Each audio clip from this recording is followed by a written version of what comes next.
Joining us for this episode is Par Mims. She is an author of the book, The Captive, and she's here today to tell us all about creating her book and what went into it. Welcome to the program, Par.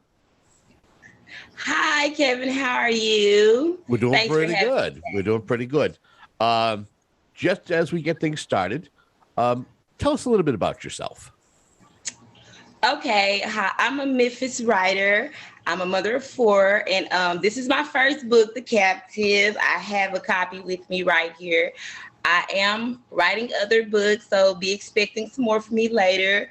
I just have fun with it. That's all. Very free-spirited, stuff like that. Okay. When did you know that you wanted to be a writer? I've always written. Actually, I've just never done it professionally. Since I was a young girl, I've always wanted to write. I just never really had the opportunity to write. So I guess when it came up, I just took it. But I've always loved writing. I've always loved literature. I just read all the time. I just love it. So, yeah. That leads me right into my next question. Do you have a favorite author or two? And what is it about the author that you like? I do, but my inspiration comes from very, very far. One of my favorite authors is Homer. He wrote the Iliad, and I know that's very, very foreign, but yes, I read classical literature like that. I also love William Shakespeare. I think I've read everything he's just about written. I love Maya Angelou. I love Toni Morrison. There are several authors that I just love so much, but I would have to say classical literature is definitely my favorite. What types of writing have you done prior to writing your first book? Are you a short story person? Are you someone who's, written, limericks, stuff like that?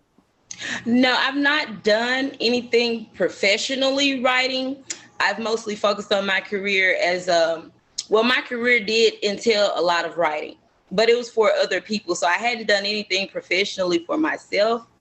But my experience is basically the novels that I am currently writing. I have 17 and I'm publishing them. I've only published one, but I've not done anything professionally, just for other people. So, yeah, I've not done anything for myself. Well, what about just like your own personal writings? Like, what have you written? Short stories, just as practice, or maybe poetry? Yes, I do love poetry. I have quite a bit of poetry that I've written. I actually do have quite a bit of short stories that I've written just in practice that I said I was going to combine and make a book one of these days. So I actually do have quite a bit of those that I haven't done anything with. I just wrote them. Okay. What was your inspiration behind this book that we're talking about, The Captive? Oh, that's a very interesting book. Okay, well, my inspiration is my mom. Of course, she had a few very sordid love affairs in her day. She did pass away last year, and I was just really depressed thinking about her, and I just was really lost. And I said, well, you want to know what? I'm going to create a fictional character that could have been her. So I think she was the inspiration behind my main female character, because I just was really sad, and it really helped me to get over her, just thinking about her. So I would have to say my mom. She's pretty much my inspiration for starting my career. Did you feel that was your mom always one who always coaxed you, saying, go ahead, do it? Well, actually, she had no clue that I even knew that I liked writing the way I did until she actually read one of my stories. So actually, it wasn't until about maybe 10 years ago that she learned that I even like to write. But the person who had been coaching me were my children and my husband, because they were like, you need to do this, and you're good. And so I tried it, and hopefully it worked. If you will, could you give us a brief summary of the book, The Captive? Yes, I can definitely do that. Okay, The Captive is about a young woman. She's fresh out of school. She's just now starting her life. She meets a guy, perfect guy, wonderful guy, or so we think he's a wonderful guy. But it's a really good story. It's a very different twist on a classic love tale. she gets herself caught up in this whirlwind romance that she just has no way of getting out of. In order for her to get out of it, blood has got to be shed. That's all I'm gonna say. That's all I'm gonna say. Okay, so let's talk about the main characters. Now, you gave us an antithesis to how you wrote the book. What are the names of the main characters that are in this? Lauren is she's the female main character. Dave is the male main character. She has a best friend. Her name is Cameron. She's one of the main characters, and her sister Macy. She's kind of a main character, but not really. But my main characters really focus on the plot of the story, because her best friend is really skeptical of a lot of things going on, because when you are too good to be true, literally you are too good to be true. So she's just like, you know what? You just got to watch this guy. And Lauren is so naive, because she's like, oh, I'm just out here free spirit and yada, yada, yada. And this is that. He's okay. And Dave has got like a whole situation going on that he's just not letting up on. So Cameron, for the most part, kind of senses it, but Lauren is just oblivious, and she gets blindsided real bad, real fast. So yeah. You say that this is a relatable story, that this is something that happens to people every day. They become smitten and become blind. Definitely. That was also another reasoning behind it, because I mean, people get in relationships with people who they think they are, and they can come off to be so nice. And it doesn't take very long for a person to reveal them true colors. So with that being said, it's like you can just fall in love head over heels with a monster and just not even know it. And you can, male or female, both on both sides now, not double-sided.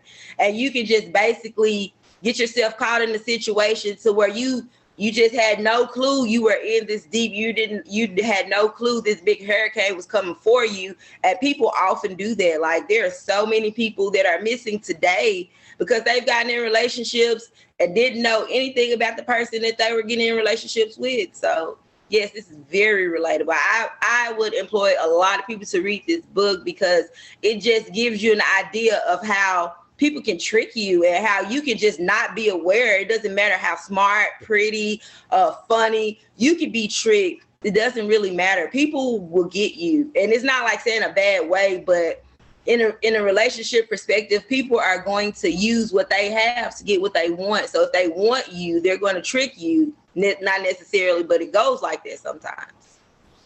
What makes your book different than other books that take a similar approach? My book is different because I've decided to touch on a topic that very few writers have touched on. Even though it's a classic romance novel, it is a very dirty twist in this book that very few writers do not touch, because it often ends bad. Like, it's like, you shouldn't write about that. But I wrote my own spin, and I'm going to let the readers be the judge of that. But it's a very taboo subject in the book.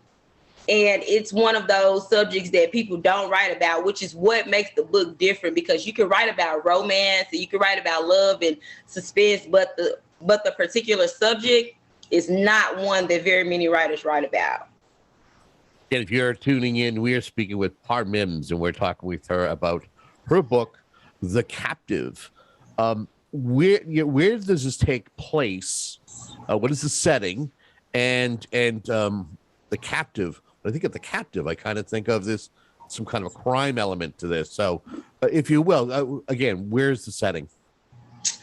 Okay. It takes place mainly in California, but there are several parts in Ukraine and also in Aspen, Colorado. Yeah, I know The Captive is a name that is indicative of, let's say, a crime. But is there a crime?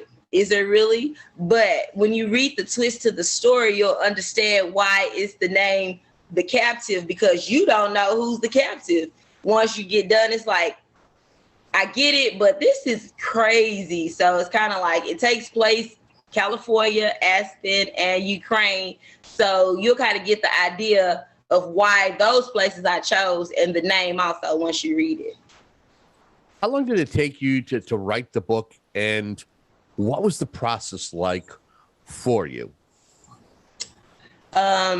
it doesn't take me really long to write books because honestly, they sit up here for so long.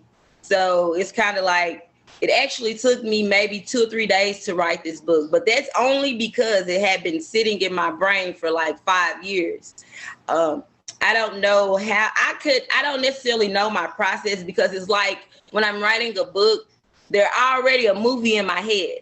So I'm just basically writing what I see in my head. And I don't necessarily know if every writer thinks like that, but that's basically my creative perception of things. I don't really watch a lot of TV because I feel like it interrupts my own personal thoughts. And I don't want to just like incorporate anything. So I don't really watch much TV to get ideas. So just being clear-minded in a clear space really helps me to concentrate and get those stories out. But most of my stories have already been up there for quite some time.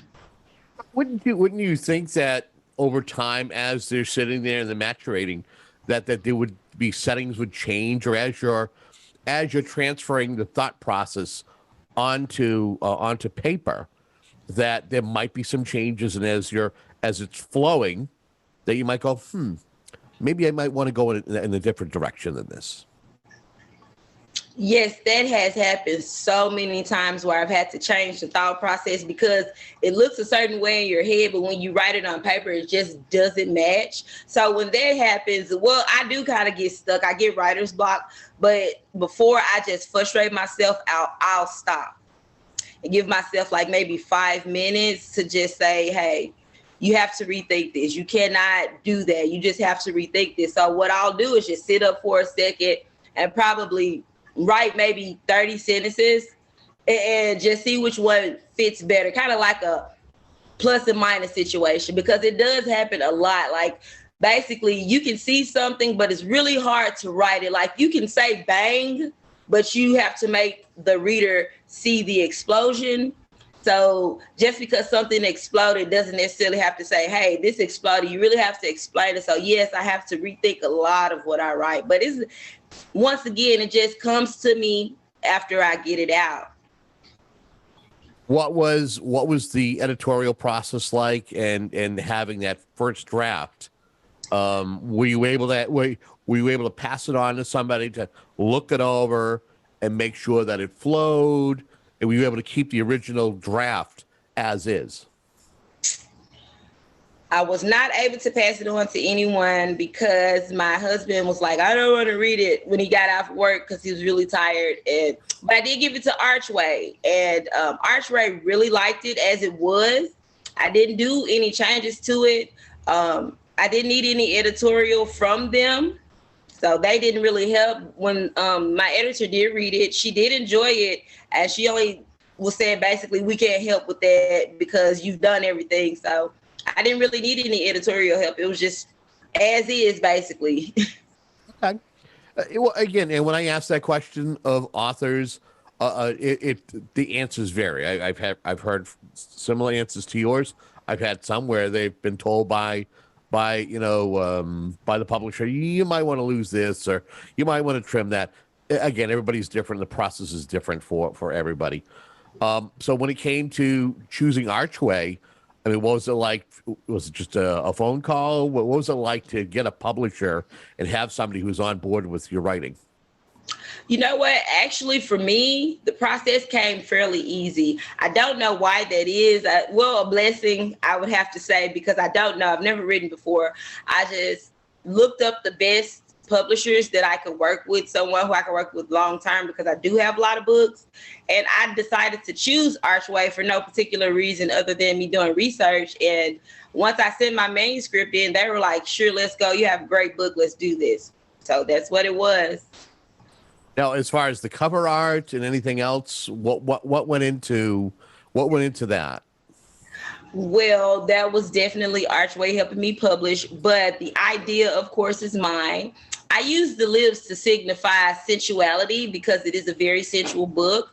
And the man in the background, he signifies just the persona of nice guy, but you just don't know. You just don't know. It just basically various different versions of the book. Once you read it, you'll understand. So yeah, I just wanted something that would catch people's eye. And beautiful lips always catch people's eyes. So yeah. Okay. So you send it in. They help you with the cover art. What happens then? Is it a matter of just sending it off to have it printed? Yes, at that point, after you send it in and you guys get done with the rough draft, that's about a 6-week to 3-month process. So after that is done, they let you know that you can start telling people about your book coming out. And my book is print on demand, which means that they will print as it's being offered. So that's definitely a plus for me. So after that, they just basically said you can start telling people about your book. So I've been going hard promoting. Other than me turning it in, them making the copies, that was about it for me. Did you get a set of books or did you just get a couple of copies? Only got a couple of copies this time. So I just wanted to see how well it does because I'm very unknown. I live in Memphis.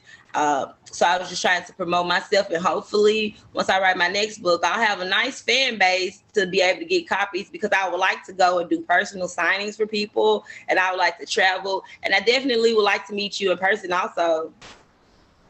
Absolutely. Come on up to Boston sometime. It's very cold, so I'm going to wait till the summer. Oh, so I would ask you, what was it like? You know, when you go through the process, as you said, that this is something that has, you know, been in your head for some time, and yes. finally being able to get it into something that's actually, you know, a book. What was it like to hold, you know, your baby, your first book? Very, very frustrating. See, I was already going through several things before I wrote my book. I was a government employee, and I did get sick with the COVID. Yes. And my job just threw me away like a piece of trash. I mean, it was just a horrible thing. And that was the way I learned that I was expendable. I had gone to school, got my degree. I'd been a good employee. I've been a good girl. I had worked so hard at the start of COVID because a lot of my coworkers are very older and they were just terrified. And I was like, I'm young. I mean, but I wasn't paying attention to what we didn't know about COVID in its extensity as it is now. But I was just like touching all on nasty things. And I ended up catching COVID right after my mom died. And my job was like, well, you're taking a lot of time off. And I'm like, do you not see what's going on in my personal life? And I was very frustrated because they forced me to resign. So I was stuck here just crying a lot. Like my mom had just died. Then my job just gives me the boot. And my kids are stuck home because of COVID. And I just was very depressed and sad. And I prayed about it. And in my dream, I was just like, you know what? When I woke up, I'm going to write. Because it seemed like that's what I had a dream about. Like God was telling me, hey, you know what? You're expendable to them, but not me. Do what you love. And that was the process. I just turned positivity out of negativity. I just got tired of being thrown away, and just decided to, hey, I'm going to go for broke. And that's what their process was. So have you had a chance to hear back from readers? Has anybody given you any feedback on the book? And what was that like? Well, I did get some feedback and it was really good. I haven't had a lot because I don't think a lot of people know me, but from the feedback that I have gotten, which I'll say honestly about 4 people, because I don't know a lot of people and I'm sure people aren't just reaching out, but from the people I know that have read it, they really did enjoy it. And also they are waiting on me to write another book. So I guess that's a good thing. Yeah. So I would ask you this, and that is that you've already said that you have other books that are in the works. Is The Captive, is it going to be, and this is without giving away the ending or anything, is it possible that The Captive could be a series or is it a standalone? Well, it could be a series. It definitely could take on a life of its own. So I am hoping for that. Fingers crossed. Yeah. All right. And we are speaking with Par Mims. She is the author of The Captive. She has been our guest, and we have a few more minutes with her to chat with her about the book and help you understand where, if you wanted a copy of this, how you can attain a copy. What have you been doing to promote the book other than like doing interviews with me? What are you doing to kind of get your name out there so folks will want to buy a book? Everything that I possibly can. Let me just say, I've opened up several pages. You can find me on Facebook. You can like my page. It's called The Author's Corner at Par Mims. So definitely check that out. Take a look. Also, my book is found on Amazon, Barnes and Nobles. It's a global book, Booktopia. Go get it worldwide. It's everywhere. All you have to do basically is type in The Captive by Par Mims, and it's going to tell you all the locations. But Amazon would definitely be my first choice to go to, simply because everyone knows it's easier to get it there. But it's sold in a lot of places, so you can actually go get it from bookstores also. Isn't it great, the modern era? If it was 20 years ago, it would be basically the hard copy, and you'd have to find a way to shuffle around and get the book out there. How great has it been, the digital age, to be able to share your book? It's been so amazing. It has helped so much. I know I've reached much, much, much more of an audience than I would have versus not being in a digital age. I've been able to open up pages and show myself to many thousands of people that I just not would have been able to do that to. I've reached global audiences, and I know that without social media, that just would not be possible. So to be able to do this in the digital age is definitely helpful to me and my book. So yeah, I'm real excited about that. This is your opportunity to give back to maybe those individuals who are, like you were prior, where you had the book, something was already thought out, but you didn't go through the process of putting pen to paper. If you were to give any advice to any prospective writer, what would you give them for advice? My advice would be, if you have a talent for writing, just go for it. Just go for it. Stop doubting yourself, because actually that is the biggest obstacle. That's the only reason I've never done it previously, because I was doubting myself. And that is the biggest obstacle, to be quite honest, because if you have a talent, or if you don't have a talent, you don't know unless you put yourself out there. So just give up the fear. Do it, expose yourself. And if you don't like what you wrote, or if people don't like it, then try again. But if you definitely have a hunger for it, I would say pursue it. Pursue it. It doesn't always go right the first time. Nothing does, to be quite honest. But if you have an urge, and writing is a passion for me. So that's something that I would just never give up. So I would employ other writers to do that as well, no matter how hard it is, no matter how long the process is. If you want to do it, do it. You're not ever going to know if you don't. Like, fear and doubt are going to keep you stuck. So just get rid of it. How important has positive reinforcement, whether it's support from your friends and family, to be able to at least make this happen? Positive reinforcement is one of the most amazing tools ever. Because if you don't have someone telling you you can, a lot of the times you won't. And if you're already in a bad place mentally, or wherever you are, just if you're not in a good place and you don't have any type of positive reinforcement, it's going to hurt. It's going to kill the process. Positive reinforcement brings about creativity. It helps. It just helps it flow better. You do need that positive source to push you, because you will get down on yourself. And I mean, everyone does that, but just as a writer, when you live in your mind already, so it's like, if you don't have someone telling you, hey, take a break, calm down, you can do this, you will give up so fast. You'll find yourself somewhere just so frustrated, because the process is frustrating. People think writing is easy. It's not, because talking is easy, but writing is very hard. It's very hard to write something everyone can understand and relate. So it's very hard, and you want to make sure you incorporate everyone into your audience. You don't want, me personally, I don't want a select audience. I want everyone to be entertained. It's not like, I have this audience or that audience. I want everyone to be entertained. So it's kind of a process to do that. And so that's what I was looking for.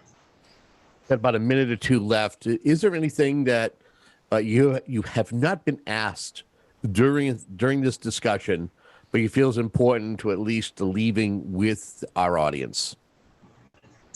Well, I think, Kevin, we covered pretty much a lot of things, but I did want to say I do have 2 books coming out. One is called Lady in the Cellar, and it is also a suspense thriller. And I also have another book called Carver City. It's coming out. This is a really good book. It's kind of an action thriller type book. And they are going to be coming out. One is coming out this month, Lady in the Cellar, and Carver City is coming out in February, and I really hope you guys enjoyed it. I really enjoyed my interview with you, and I just want to say thank you for getting me out there to a broader fan base, and I just look forward to this new adventure. Are you going to do anything in regards to either Kindles, like digital media? Are you going to do that, and also audiobooks? Is that an option for you? Yes, they are actually an option. I do have Kindle and audiobooks, so you guys can check that out also. So yeah, they are definitely available with the team I'm working with. All the reading formats you possibly need. Yeah, I got them all. Okay. And again, if folks want to find you, I don't know if you have a website or if you have a contact page, how can they find out more about you in the book? Okay. Yeah, so definitely I do have a website. It's called The Author's Corner at Par Mims. You can reach me on Facebook. Just type in The Author's Corner, and you can like my page, and you can go on and you can find out some other things about me. I post regularly on the page, so I try to keep in touch with fans basically, or with people who are interested. And if you want a copy of my book, you go to Amazon, just type in The Captive by Par Mims, or you can just go on your Google and type it in and go to whatever store you prefer, because it is a book that's in a lot of brick and mortar places. And I love brick and mortar places. Like, I will sit in Barnes and Nobles and read. So I highly suggest we get out just a little bit. Be safe, of course. Wear your mask. If you're not vaccinated, just basically do all of those things you need to be safe, because we have to get back out there. Because I want these books to be a movie, and I need you guys to go to the movies. Like, don't sit at home. Don't be stuck. Just go get out. Let's do this, people. Let's have a life again. Let's be smart. Let's be safe. Let's be conscious of each other. And let's just do this, because I really want this to just work. And let's just have fun with it, man. Let's just go.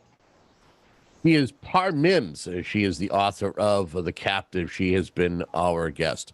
I want to thank you very much for joining us today. Thank you, Kevin. You are so awesome. I look forward to meeting you.